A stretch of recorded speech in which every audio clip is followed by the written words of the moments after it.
Hello carnivores, this is Fuzzy Road to Health. I'm Fuzzy D, and welcome to another carnivore recipe. We've got a nice big brisket here. Now this is a AAA, or if you're in the States, this would be prime. So we're going to do something a little different today.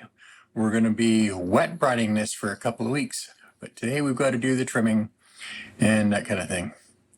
And we're going to be weighing some stuff up so that we can get the exact amount of salt to make the brine solution. And we're also going to be using a little liquid smoke to see if we can get a little bit of that smoky taste, being that we don't have an actual smoker or barbecue or anything like that. Well, let's get started.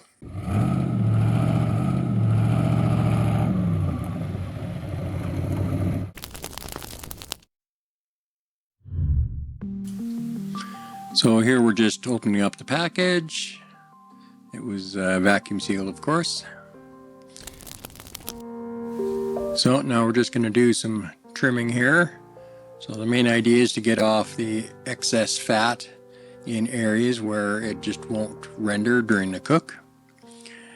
And we're also going to trim it up to give it a nice sort of dynamic shape. We want to cut off anything that's just going to wind up drying out or burning in the long cooking process. So we're just getting this trimmed up. You want to make sure you've got this well cooled off. It makes it a lot easier to cut. So I'm just taking off the silver skin here. And if you hold your knife at a slight upward angle, then it'll come off a lot easier. I just want to give a quick shout out to Carnivore's Meat Shop. He's the butcher where I get all of my meat from. He's got absolutely top quality meat. He always trims it really nicely. So he's my go-to stop if I want quality meat. You can find him at www.carnivoreonline.ca, and as far as I know, he'll deliver certainly anywhere in Alberta, possibly further out into Canada. Just get a hold of him and let him know. Now you notice I cubed up all of the meat. That's so that it's ready for going into the grinder. So after taking the trimmings off, I subtracted them from the weight of the brisket, which gave me that weight I just showed you on screen there. And then we need to convert that to ounces. And then I've weighed this water, so I got the weight of each full pitcher ahead of time. And then I had to weigh the partial pitcher that I needed to finish covering it up, because we need to make sure that it's completely submerged. So that's what you see me writing down. I'm just making notes as I go here so that I can do all the calculations. So there's the final weights of brisket and water. So I just add that last bit of water that I had weighed out. And then I'm going to take and weigh out the salt. And it's got to be a pretty precise measurement. Now we're doing a 2% solution here. So we're doing 2% of the weight of the combined water and the brisket. And that gives us our 2% brine. And then I just take some hot water, as hot as it'll come out of the tap. And I just stir in the salt, and I keep stirring until the water turns clear. That's very important. It needs to be completely dissolved before I add the liquid smoke. And then I'm just using a good quality, super concentrated liquid smoke from Hickory. In this case, it's Wright's. It's got no other additives, so it's safe for carnivores. It's just water and smoke. Now, it's very important when you pour this in that you need to stir it in. I thought I was filming it, but when I was editing, I realized it was off camera. So just make sure after you pour it in, you stir it up really well. Well, good morning, carnivores. 2 weeks is up, and our nice brisket is done its wet brining. So we're gonna take it out and start the cook. Let's get started. So here I'm just putting a pan down in the oven to catch the drippings. And then I'll be taking the brisket and putting it directly on the rack that's above that pan. That way the heat can properly circulate around it.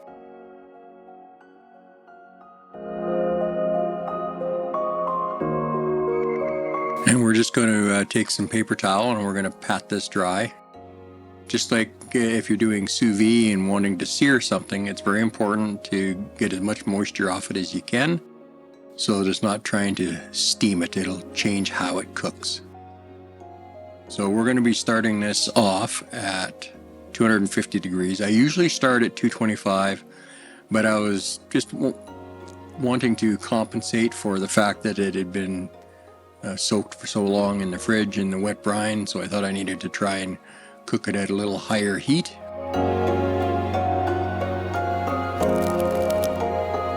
And this is after it's been cooking for about 4 hours. I'm just checking temperature.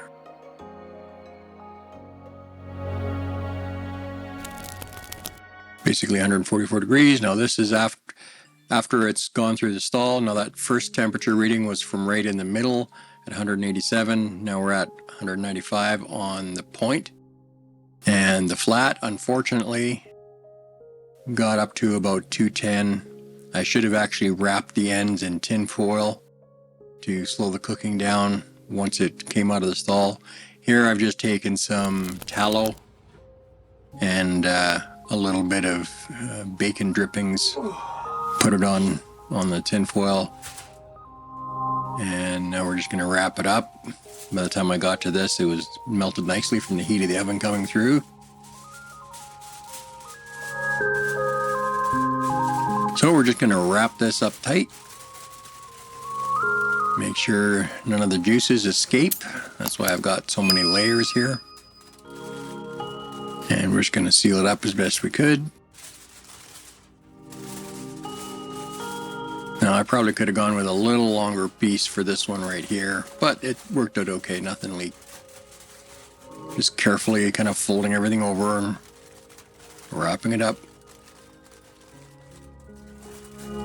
Now before I actually put it in the hot hold, we're going to let it rest on top of the stove in wrapped in foil for 1 hour. And then it's going to go in my electric roaster. I've had too many problems with the warming feature of the oven shutting itself off or doing weird things when I try to use the timer. So I just didn't want to mess with that.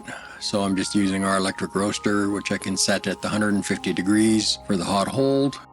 And then it's going to go at that hot hold for 18 hours, which will finish softening everything up and rendering out the collagen and everything in between the meat fibers.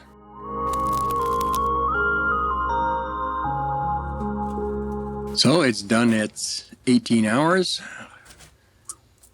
and we're just pulling it out. Being that it's been on hold for so long, we don't really need to give it a rest.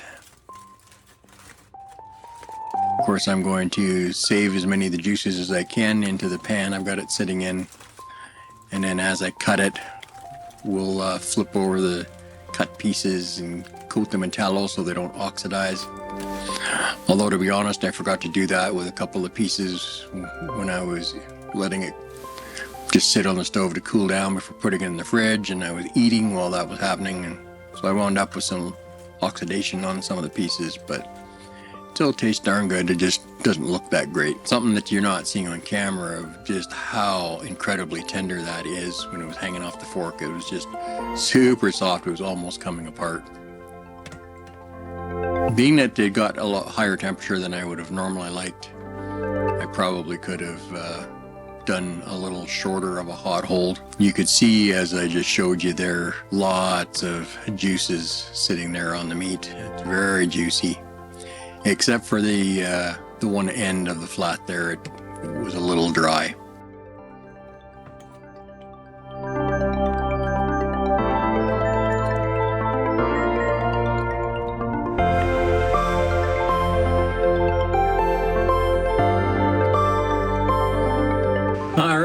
Let's see how we did. If you've followed the rest of the video, of course, you know that it was about a 9-hour cook. It wasn't cooking as evenly as I'd normally like. It might have something to do with the fact that we had wet brined it for a couple of weeks, so there's a lot more moisture in there. I should have probably put some tin foil over the end of the flat to slow down the cooking of that, you know, once I was a few hours in. But that's why I make these mistakes, so you guys don't have to. So I'm going to start with a piece of that tough end of the flat, or what is normally the tough end of the flat, and we'll see how that came out.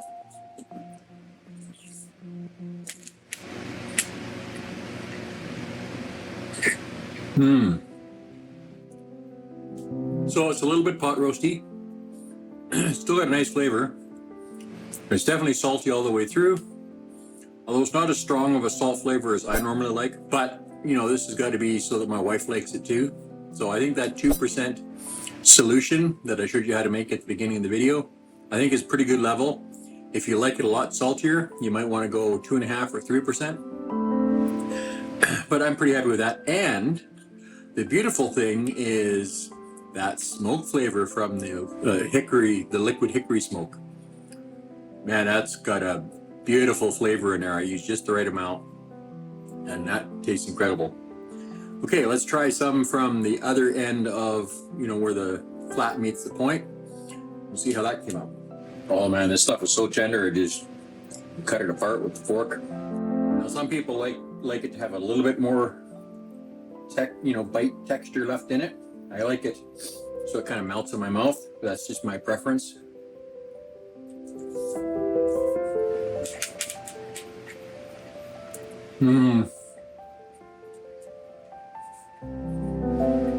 Wow.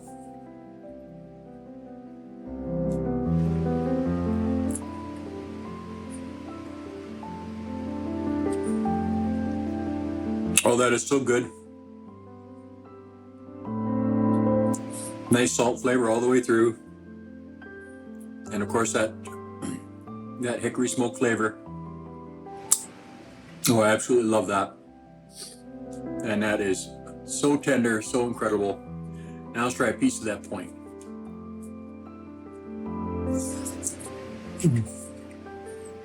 Oh.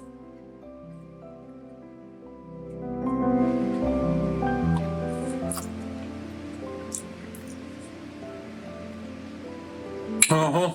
Wow.